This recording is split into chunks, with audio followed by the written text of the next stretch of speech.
బతుకుతుంది. కొంతకాలానికి సింహాల గుంపు జింకలను వేటాడడానికి వచ్చాయి. వచ్చిన తర్వాత ఈ జింకలన్నీ పరిగెత్తుతుంటే జింకలతో పాటు సింహం కూడా పరిగెడుతుంది.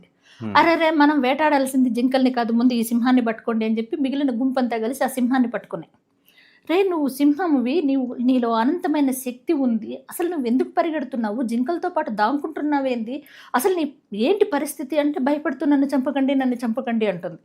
ఇలా కాదు, నీలో ఉన్న శక్తి మేల్కొల్పాలని చెప్పనేసి ఆ సింహాన్ని పట్టుకెళ్ళి నది ఒడ్డుకు తీసుకెళ్ళి నదిలో వాటి ప్రతిబింబాన్ని, ఈ సింహం పిల్ల యొక్క ప్రతిబింబాన్ని చూపించి, నువ్వు జింకవు కాదు, నీలో అనంతమైన శక్తి ఉంది, అడవికి రాజయ్యే యోగ్యత ఉంది అని చెప్పినని దానికి తన కర్తవ్యాన్ని నూరిపోసిన వెంటనే ఆ సింహం పిల్ల సింహనాదం చేసి గర్జించింది.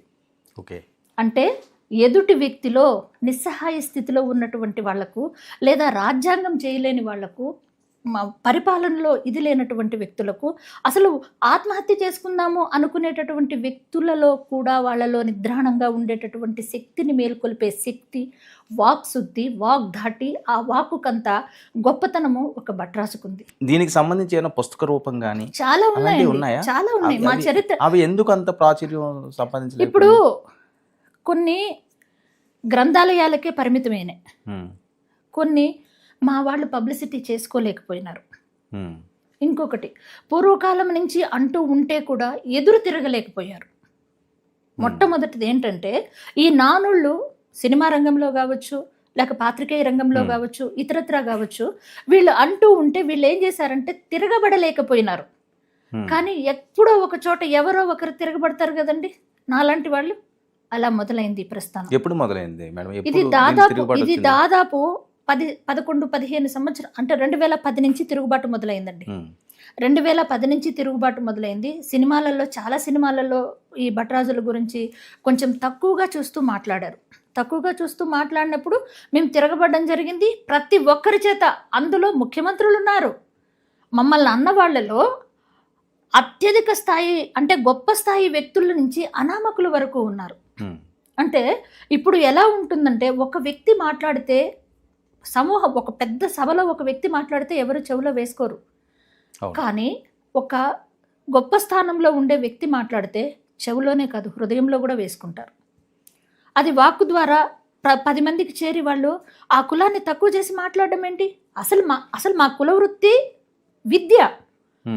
పూర్వకాలం బ్రిటిష్ ప్రభుత్వం రాకముందు నుంచి, బ్రిటిష్ ప్రభుత్వం మనకు స్వతంత్రం రాకముందు నుంచి కూడా, అంటే అనాది కాలం నుంచి కూడా ఇసుకలో అక్షరాలు దిద్దిస్తూ వయోజన విద్య అనేది ఒకటి ఉంది.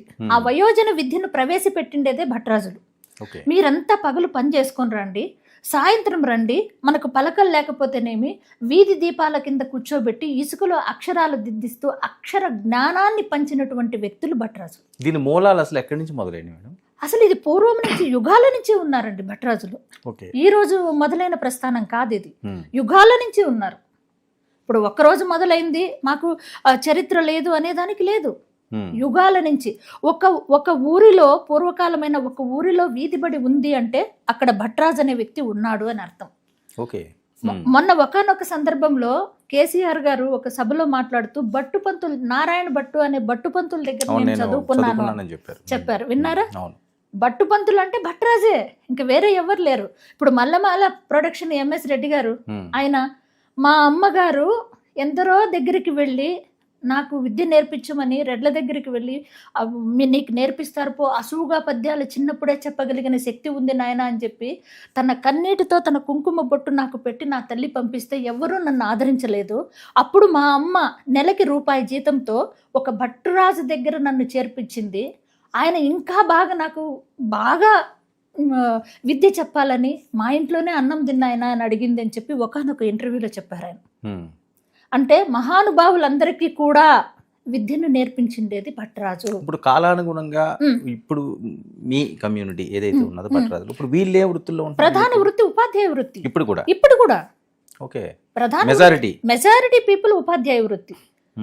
మాలో కవులు ఉన్నారు, కళాకారులు ఉన్నారు, అవధానులు ఉన్నారు, శతావధానులు ఉన్నారు, సహస్రావధానులు ఉన్నారు, ఘనాపాటిలు ఉన్నారు. అంటే కేవలం పాండిత్యము, కేవలం పాండిత్యం మీద ఆధారపడ్డ వ్యక్తులే తప్ప యాచన చేసిన వ్యక్తులు కాదు భట్రాజులు, పొగిడిన వ్యక్తులు కాదు. ఎస్, పొగడ్డం అంటే ఏంటి? అవును. పొగడ్డం అంటే ఏంటి? ఇప్పుడు ఎవడో బావిలో దూకి చచ్చిపోతున్నాడు, నువ్వు చావు పోరా అని చెప్పేది కరెక్టేనా? లేదా నువ్వు దూకిన తర్వాత నేను తీసుకెళ్ళి నిన్ను రక్షిస్తానని చెప్పడం కరెక్టా? నీవు చావడం కాదు, బ్రతికి నీ లక్ష్యాన్ని చేరాలి అని చెప్పేవాడు భట్రాజు. ఎంతమంది పాపులేషన్ ఉన్నారు మేడం? మాకు ఆంధ్రప్రదేశ్లో ఒక 5 లక్షల మంది దాకా ఉన్నారండి. ఓకే. బీసీడీ కేటగిరీలో ఉన్నాం. ఒకప్పుడు మేము నోమాటిక్ ట్రైబ్స్లో ఉన్నాం, బీసీఏలో ఉన్నాము ఒకప్పుడు. ఎందుకు వచ్చింది మళ్ళీ? మరి ఎందుకనో అది బీసీడీలోకి మార్చారు. ఇప్పుడు బీసీడీ కేటగిరీలో ఉన్నాం. ప్రభుత్వాల నుంచి ఎప్పుడైనా మీరు మీ అంశాల కోసం, మీ ఇబ్బందుల కోసం ఎప్పుడైనా మాట్లాడడం కానీ? చాలా ఏమంటారు, ధర్నాలు చేశాము. దేనికంటే ఏ హక్కుల కోసం? ప్రధానంగా మా ఆత్మాభిమానం,